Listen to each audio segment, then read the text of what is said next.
Pessoal, eu queria abrir o vídeo de hoje mostrando para vocês essa briga, tá, que houve entre Eduardo Bolsonaro e Pablo Marçal. Pablo Marçal fez uma edição em que ele fez um recorte de uma entrevista do Eduardo Bolsonaro, e Eduardo Bolsonaro não gostou de jeito nenhum, tá? Chamou um recorte malicioso do Pablo Marçal.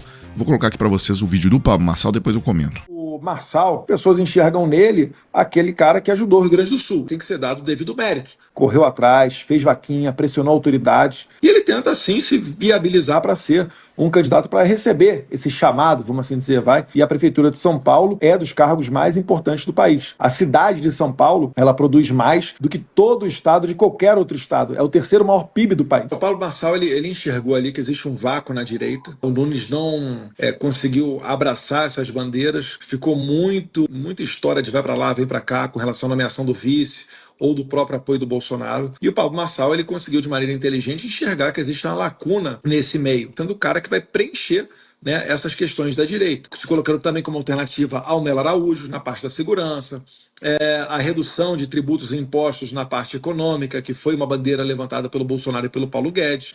Eu acho que é mais ou menos por aí que eu escolheria um candidato. Bem, então para que vocês entendam, isso aí foi uma entrevista do Eduardo Bolsonaro para a TV Gazeta. E o Pablo Marçal fez uma edição, um corte dessa entrevista e criou esse vídeo dando a entender que o Eduardo Bolsonaro o apoia para a Prefeitura de São Paulo esse ano. O Eduardo Bolsonaro apoia o Ricardo Nunes e o Eduardo Bolsonaro reclamou, tá, no Twitter dele, dizendo, olha, o corte foi malicioso e o Pablo Marçal omitiu o seguinte trecho que eu tinha dito à TV Gazeta, tá? Onde estava o Marçal na eleição de 2022? Ele estava apostando nem Lula nem Bolsonaro. Onde ele estava na hora de se engajar nas bandeiras, como, por exemplo, votar contra a manutenção da prisão de Daniel Silveira, de se posicionar a favor das velhinhas que estão sendo presas agora. Tiveram diversas batalhas dentro do campo político que eu não vi a opinião dele. Então o que vocês assistem aqui nesse momento é o Eduardo Bolsonaro cobrando do Pablo Marçal a adesão total às pautas bolsonaristas, que é o quê? É passar pano pra bandido que foi lá depredar o palácio, foi lá tentar dar golpe de Estado, é o pacote completo, defender o bandido Daniel Silveira e tal. Se você não fizer o pacote completo, você não é do time. É isso que o Eduardo Bolsonaro tá dizendo ao Marçal. Bem, pessoal, mas eu sigo aqui, agora eu vou dar uma passada nos principais jornais do país. Eu começo pela Folha de São Paulo. Tem uma matéria interessante mostrando como que o governo Lula vai passar limpo, vai revisar esses cadastros dos programas sociais, tá? Principalmente do BPC. O governo quer entender por que, a partir de julho de 2022, ele no auge da tentativa do Bolsonaro de comprar a reeleição dele, disparou o número de concessão do BPC. O BPC é para idosos pobres, da pessoa acima de 65 anos, ou deficientes que nunca contribuíram para a Previdência Social, ou seja, portanto, não tem direito à aposentadoria. O governo dá um salário mínimo por mês para essas pessoas, mas tem que ser pobre, tá? Sua renda tem que ser abaixo de 1/4 de um salário mínimo. Então, a primeira coisa que o governo vai fazer, ele vai convocar para atualização cadastral cerca de 900 mil beneficiários do BPC, que estão há mais de 4 anos sem passar por reavaliação. Uma segunda coisa que o governo vai olhar, inclusive isso é o prioritário, é o seguinte: hoje há 339 mil beneficiários do BPC que estão fora do cadastro único, tá? O cadastro único é uma lista que as prefeituras do Brasil inteiro fazem e mantêm atualizada de quem são as pessoas miseráveis no Brasil. Tá? É a lista, inclusive o cadastro único é a base para o pagamento dos programas sociais, como, por exemplo, o Bolsa Família. Então, como é que o sujeito, ele nunca foi cadastrado por nenhum município do país como pobre, nenhum município identificou aquele sujeito como pobre, mas o sujeito aparece lá recebendo BPC, e é muita gente, em 339 mil pessoas nessa situação. Então esses aí, o governo vai fazer uma lupa, né? Vai fazer um pente fino com esses. Bem, outra coisa, os técnicos do governo também vão examinar 763 mil benefícios concedidos pela via judicial. Olha só, é uma pessoa que requereu, o governo não deu, porque falou que aquela pessoa não se encaixava nos requisitos, a pessoa buscou um juiz e o juiz obrigou o governo a conceder o benefício. O governo quer dar uma olhada nesses processos para ver o que está acontecendo, qual foi a razão. Eu, inclusive, vi aqui a jornalista Amanda Rossi, ela dizendo o seguinte, que o conceito de deficiência foi meio que ampliado, tá? Então, por exemplo, autismo era raríssimo alguém conseguir um BPC em função de ter autismo, né? E que explodiu, né? Explodiram o número de casos de pessoas que alegam ser autistas, conseguem um laudo médico e conseguem o BPC. tá? Então, o governo vai conferir que história é essa quantidade enorme de pessoas que dizem agora ter autismo para receber o BPC. Há questões também geográficas, né? Enquanto no Brasil todo aumentou 26% o número de concessões do BPC, só nos últimos 2 anos, o que mostra que tem alguma coisa muito estranha, tá? No Rio de Janeiro, na cidade do Rio de Janeiro, aumentou em 57%. Ou seja, o governo desconfia que haja um esquema acontecendo na cidade do Rio de Janeiro, talvez algum conluio de advogados com médicos, o médico dando ali algum parecer dizendo que a pessoa tem autismo, e aí a pessoa consegue, e aí a pessoa faz o pagamento ali, e um sistema que pode estar irrigando, né, uma quantidade grande de dinheiro. Pode ter muita gente ganhando dinheiro com isso. Bem, agora esquece o BPC, tá? Esqueçam o BPC. O governo também vai fazer pente fino em outros benefícios sociais, tá?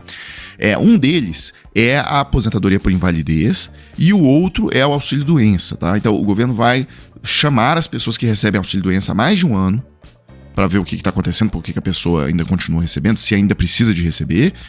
E também a aposentadoria por invalidez, pessoas que estão há mais de 2 anos sem revisão. Tem muito caso de pessoa que recebe aposentadoria por invalidez e já está com outro emprego, está trabalhando normalmente, tá? Porque na verdade a invalidez não existe. Então o governo também vai tentar passar um pente fino nesses casos. Bem, outra coisa que o governo vai olhar, que está estranho, tá? Houve uma explosão nos últimos anos de pedidos de indenização, tá? De sinistro no seguros do Proagro. O Proagro é um programa do governo que o governo garante ali o seguro da lavoura. Então, se houver a quebra da safra por razão de uma chuva de granizo ou um evento climático extremo como uma seca e tal, aí é pago o sinistro, e quem paga, na verdade, é o governo, tá? Então, a seguradora ela faz um seguro, mas quem paga é o governo. Bem, houve uma explosão dos pedidos de indenização muito antes da questão do Rio Grande do Sul, viu? E essa explosão de pedidos de indenização e pedidos que foram pagos pelo governo levou o governo a desconfiar que também foi montado um esquema, tá, de conluio ali entre corretores de seguro, vendendo o Proagro, dando o Proagro, né, para todo mundo.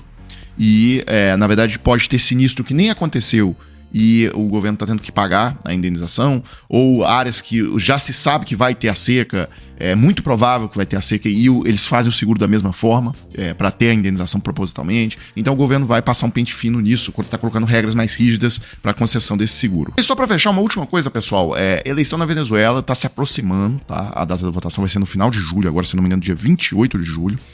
Bem, e o Maduro tá apertando o cerco, tá? Porque se tiver eleição livre, ele vai perder. Então, só de ontem para hoje, né, o chefe da equipe de segurança lá da Maria Corina foi preso. Isso é altamente problemático, porque era ele que garantia a segurança dela, ele que impedia que alguém fosse lá, alguém do regime, inclusive, fosse lá e metesse bala nela. E aí fazem a prisão dessa pessoa que estava comandando essa segurança. Ou seja, um negócio problemático, complicado.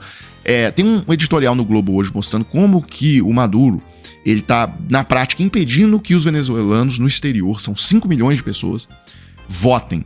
Tá? Por quê? Porque ele sabe que se a pessoa emigrou da Venezuela, se a pessoa foi embora do país, é porque a pessoa não gostava do governo dele. Tá? E aí eles sabem que mais ou menos 3,5 milhões de votos a 5 milhões de votos, tá? Desse pessoal no exterior. Só tem, atualmente, o Maduro só cadastrou 69 mil eleitores. Esses milhões não conseguem. Eles mostram até o caso do pessoal formando fila de quarteirão na embaixada da Venezuela em Madrid. Simplesmente não conseguem se cadastrar porque o governo não permite, não faz a fila andar. Mostrando caso também, pessoa que ficou 8 horas por dia, durante 2 dias tentando se cadastrar para votar e não conseguiu, desistiu, não tem como. Então, o Maduro, na prática, o editorial até fala assim: impedir voto de venezuelanos no exterior é fraude eleitoral disfarçada. Bem, isso vem na sequência, né, que o Maduro impediu a candidatura da Maria Corina, e aí ela arrumou uma professora lá que tinha o mesmo nome que ela, né, chama Corina Iores. Colocou como candidato, o Maduro também barrou a candidatura dessa mulher. E aí, eles falaram assim, então a gente vai apoiar. Tinha um candidato lá que a oposição considera que é uma pessoa não ligada ao Maduro, Edmundo, alguma coisa. Falou, vamos apoiar esse Edmundo. Então eles estão fazendo campanha para esse Edmundo. E a gente já viu, por exemplo, onde passa a caravana da Maria Corina e do Edmundo, aí eles ficam hospedados em hotel. Logo que eles saem, o governo vai lá e fecha o hotel. Tá? O governo vai lá e diz que o hotel tinha problema de vigilância sanitária, falta de autorização, não sei o quê, e arruma uma razão para fechar o hotel. Então é uma campanha, pessoas que vendem alimentos e restaurantes que recebem a campanha. aí na sequência o restaurante é fechado pela vigilância sanitária, ou é fechado pela Receita Federal, e por aí vai. Então é uma campanha muito... O Maduro realmente ele asfixia a oposição, tá? Pessoal, então é isso, eu fecho esse vídeo agora, coloco na tela a chave Pix do Desmascarando, se vocês gostam do trabalho, quiserem contribuir com alguma coisa, tá aí, e a gente volta mais tarde com mais um vídeo pra página.